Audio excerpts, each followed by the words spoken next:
అందరికీ నా హృదయపూర్వక నమస్కారాలు. కూటమి ప్రభుత్వం అధికారంలోకి వచ్చి దాదాపు 60 రోజులు కావస్తుంది. నేను పంచాయతీరాజ్ శాఖ, అటవీ శాఖ బాధ్యతలు స్వీకరించిన తర్వాత పంచాయతీ శాఖకు సంబంధించి చాలా రివ్యూలు చేశాం. రూరల్ వాటర్ సప్లై, రోడ్లకు సంబంధించి చాలా రిపోర్ట్స్లో తెలియజేస్తూనే వచ్చాను. ఏ స్థాయిలో నిధులు సరిగ్గా పంపిణీ జరగలేదు, వచ్చినా దాని దుర్వినియోగం జరిగినాయి. ఈ పరిస్థితుల్లో కూటమి ప్రభుత్వం చాలా చిత్తశుద్ధితోటి ఈ పంచాయతీరాజ్ వ్యవస్థని బలోపేతం చేయాలి అని చెప్పి చాలా బలమైన నిర్ణయం తీసుకున్నాం. దాంట్లో భాగంగానే 3 కీలకమైన నిర్ణయాలు తీసుకున్నాం. ఒకటి, ఆగస్టు 15 ఈ జెండా పండుగకి సంబంధించి. 2, మనకి జాతీయ ఉపాధి హామీ పథకానికి సంబంధించి ఒకటే రోజున 13,326 పంచాయతీల్లో గ్రామసభ తీర్మానాలు జరగాలి. ఆ దిశగా అడుగులు వేస్తూ ఉన్నాం. ఈ గ్రామసభ తీర్మానం అంటే ఏంటంటే, జాతీయ ఉపాధి హామీ పథకం ద్వారా వచ్చే కేటాయించిన పనులకు కానీ నిధులకు కానీ ఆ ప్రజాప్రతినిధులు, ఆ ఎమ్మెల్యేలు కానీ, గ్రామ సర్పంచులు కానీ, పంచాయతీ సర్పంచులు కానీ, ఆ పంచాయతీలో ఉన్న ప్రజలు కూడా అందరూ ఏకగ్రీవంగా అంటే ఏ పనులు జరగాలి, జాతీయ ఉపాధి హామీ పథకానికి సంబంధించిన ఆ పనులకి మన గ్రామాల్లో ఏ పనులు జరగాలి, ఏ పనులకి ఆ నిధులు కేటాయించాలి, ఈ దృష్టిలో గ్రామసభ తీర్మానం జరుగుతుంది. విడివిడిగా కాకుండా ఒకటే రోజున 13,326 పంచాయతీల్లో ఒకటే రోజున గ్రామసభ తీర్మానాలు జరగాలని కీలకంగా ఆదేశించడం అయినది. ఆ విధంగా ముందు ఒకటి చేస్తూ ఉన్నాం. రెండవది, జల్ జీవన్ మిషన్. అంటే ప్రతి ఇంటికి కుళాయి అనేది ప్రధానమంత్రి గారి ఆకాంక్ష, ఆశయం. ఏ ప్రభుత్వం కనీస మానవ హక్కు ఇది. అలాంటి జల్ జీవన్ మిషన్కి సంబంధించి గత 5 సంవత్సరాలుగా ఎక్కడ కూడా సంతృప్తికరంగా గత ప్రభుత్వం చేయలేదు. రాష్ట్రంలో గ్రామీణ తాగునీటి సరఫరా ఇది అసలు ఏ స్థాయిలో ఉంది? ఉదాహరణకి జల్ జీవన్ మిషన్ కింద ఒక దాదాపు 27,000 కోట్లు ఖర్చు చేయాల్సి వస్తే గత ప్రభుత్వం 4,000 కోట్లే ఖర్చు చేస్తుంది. ఆ 4,000 కోట్లు ఖర్చు కూడా పెట్టిన విధానం ఏ స్థాయిలో ఉంది? నిజంగా నీటి సరఫరా అవుతుందా? ఉదాహరణకి చాలామంది ఎమ్మెల్యేలు అందరూ కూడా నా దృష్టికి తీసుకొచ్చిందా కూడా నాకు వాళ్ళు ఇచ్చే ఈ పిటిషన్స్ కానీ ఇవన్నీ కూడా ఏం తెలియజేస్తున్నాయంటే, పంచాయతీల్లో కానీ గ్రామాల్లో కానీ జేజే మిషన్ కింద పైప్ లైన్లు వేశారు, కానీ దానికి ఆ నీటి సరఫరా ఉండే ఇది లేదు, దానికి వాటర్ సోర్స్ లేకుండా పైప్ వేసి వెళ్ళిపోయారు. అంటే దీని వెనక ఏమనిపించిందో, నిజంగా ఏదైనా వీళ్ళు డబ్బులు చేసుకోవడానికి పైప్ లైన్లు వేసి వదిలేశారన్నది ఆలోచన వచ్చి దాని మీద ఏం ఆదేశించాం పంచాయతీరాజ్ శాఖ ఉన్నతాధికారులందరినీ ఏంటంటే, అసలు రాష్ట్రంలో గ్రామీణ తాగునీటి సరఫరా పరిస్థితి ఎలా ఉంది, ఎన్ని గ్రామాలకి పైప్ లైన్స్ బాగున్నాయి, నీటి సరఫరా స్థాయి ఎలా ఉంది, రోజుకి ఎన్ని లీటర్లు నీళ్ళు వస్తున్నాయి, అలాగే ప్రస్తుత పరిస్థితి తెలుసుకోవడానికి దాదాపు ఒక 12 అంశాల మీద మేము సర్వే చేయమని ఆదేశించాం. దీన్ని పల్స్ సర్వేగా మీ దృష్టికి తీసుకొస్తున్నాం. ఇది పల్స్ సర్వే చేపడుతున్నాం. దీంట్లో వచ్చిన డేటా ఆధారంగా జల్ జీవన్ మిషన్ని కూటమి ప్రభుత్వ ఆధ్వర్యంలో అత్యంత పకడ్బందీగా ప్రణాళిక రచన చేయడానికి ఈ సర్వే నిర్వహిస్తున్నాం. ఒకసారి ఈ డేటా పాయింట్స్ అన్నీ రాగానే ఏ పంచాయతీల్లో నీళ్ళు వస్తున్నాయి, ఏ పంచాయతీల్లో పైప్ లైన్లు డ్యామేజ్ అయినాయి, అసలు గత ప్రభుత్వం చేసిన 4,000 కోట్ల రూపాయల ఖర్చు నిజంగా ఆ ఉద్దేశింపు పనులకి జరిగిందా లేదా, వీటన్నిటిని కూడా ఈ పల్స్ సర్వేలు మనకి తెలిసి వస్తాయి.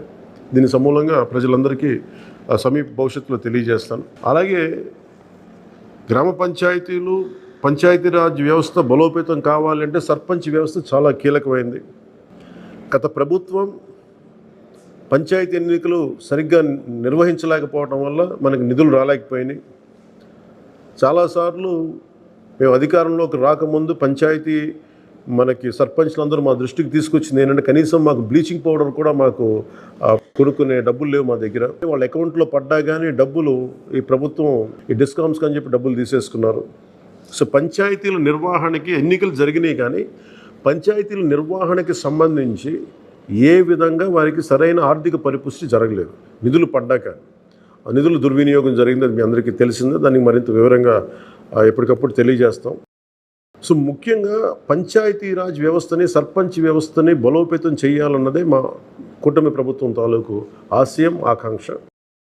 దాంట్లో భాగంగా ఇప్పుడు దాకా గత 30 సంవత్సరాలుగా, గత 1990 నుంచి ఇప్పటిదాకా ఎప్పుడు మన 15 ఆగస్టు పండగ జరపడానికి ఇప్పటిదాకా నిధులు ఇప్పుడు సమకూర్చలేదు.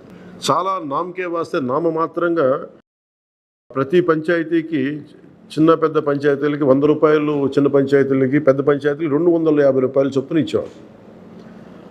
ఒకవైపేమో గాంధీ గారి కలల కన్నా పల్లెలే పట్టుకొమ్మలు అంటూ ఉంటాం, గ్రామీణ స్వరాజ్యం అని మాట్లాడతాం. కానీ ఎన్నికల్లో నిలబడ్డ పంచాయతీ సర్పంచ్కి మటుకు జెండా పండుగ నిర్వహించాలంటే వాళ్ళకి ఇచ్చే డబ్బులు 100 రూపాయలు, 250 రూపాయలు. ఈ రివ్యూ మీటింగ్స్లో మాకు తేలింది ఏంటంటే 100 రూపాయలకి, 250 రూపాయలకి 13,326 పంచాయతీల్లో ఏం చేయగలరు? మేము ఒకటే ఆదేశించాను, రాగానే చాలా ఘనంగా జరుపుకోవాలి. గాంధీ గారి ఈ గ్రామ స్వరాజ్యాన్ని నిజంగా మనం ముందుకు తీసుకెళ్లాలంటే ఆ స్టేట్మెంట్ చాలా బలంగా ఇవ్వాలి. 1994లో ఇచ్చిన జీవో 100 రూపాయలు, 250 రూపాయలు, ఒకటి స్వాతంత్ర దినోత్సవానికి, 2 గణతంత్ర దినోత్సవానికి, వాటిని పెంపొందించేలాగా, వాటిని పెంచేలాగా ఒక కీలకమైన నిర్ణయం తీసుకుంది ఈ కూటమి ప్రభుత్వం. ప్రతి ఒక్క పంచాయతీలో సర్పంచులు తలెత్తుకొని సగౌరవంగా జెండా వందనం చేసేలాగా రాష్ట్రంలోని ఎన్డీఏ ప్రభుత్వం నిర్ణయం తీసుకుంది. ఆగస్టు 15న స్వాతంత్ర దినోత్సవ వేడుకల నిర్వహణకు నిధులు కొరత లేకుండా చేశాం. చిన్న పంచాయతీలకి 10,000 రూపాయలు, మేజర్ పంచాయతీలకి 25,000 రూపాయల చొప్పున నిధులు సమకూరుస్తున్నాం. దానికోసమని జీవోను కూడా రిలీజ్ చేశాం. దీనిని పంచాయతీ సర్పంచులు దీన్ని పూర్తిగా సద్వినియోగం చేసుకోమని నేను విన్నవించుకుంటా ఉన్నాను. ఇప్పటి వరకు పంచాయతీలకి ఇంత పెద్ద స్థాయిలో ఆగస్టు 15, జనవరి 26 వేడుకలకు నిధులు ఇచ్చింది లేదు. 34 సంవత్సరాలుగా 1990 నుంచి ఈ మొత్తం ఇప్పటిదాకా పెంచలేదు. 34 సంవత్సరాలుగా ఈ పండగలకి, జెండా వందనం పండగ కానీ, గణతంత్ర దినోత్సవానికి కానీ 100 రూపాయలు, 200 రూపాయలు చొప్పున ఇచ్చేవాళ్ళు. ఈ మొత్తాన్ని గణనీయంగా పెంచాలని చెప్పి కూటమి ప్రభుత్వం నిర్ణయం తీసుకొని జీవో జారీ చేసింది. 13,326 పంచాయతీల్లో ఘనంగా, గౌరవంగా స్వాతంత్ర దినోత్సవ వేడుకలు సాగాలన్నదే మా కూటమి ప్రభుత్వం ఉద్దేశం. ఇప్పటి వరకు సర్పంచులు అతి స్వల్ప మొత్తాలతో వేడుకలను ఘనంగా చేయలేకపోయేవాళ్ళు. ఈ విషయం నా దృష్టికి వచ్చింది రివ్యూస్లో. దీనిపైన ఉన్నతాధికారులతో మాట్లాడి ఏ దశలోనూ ప్రజలు ఎన్నుకున్న సర్పంచుల ఆత్మగౌరవం తగ్గకుండా దేశంలో పవిత్రమైన 15 ఆగస్టు గణతంత్ర వేడుకలు గర్వంగా చేసుకునేలాగా, సగర్వంగా చేసుకునేలా చర్యలు తీసుకొని చాలా స్పష్టంగా ఆదేశాలు ఇచ్చాను. ఆ దిశగానే నిర్ణయం చేశాం. 5,000 లోపు ఉన్న జనాభా ఉన్న గ్రామాలకి 10,000 రూపాయలు, 5,000 పైబడ్డ జనాభా ఉన్న గ్రామాలకి 25,000 రూపాయల చొప్పున నిధులు అందిస్తాం. గాంధీ మహాత్ములు కలలుగన్న గ్రామ స్వరాజ్యం సిద్ధించాలన్నదే మా కూటమి ప్రభుత్వం తాలూకు తపన, ఆకాంక్ష.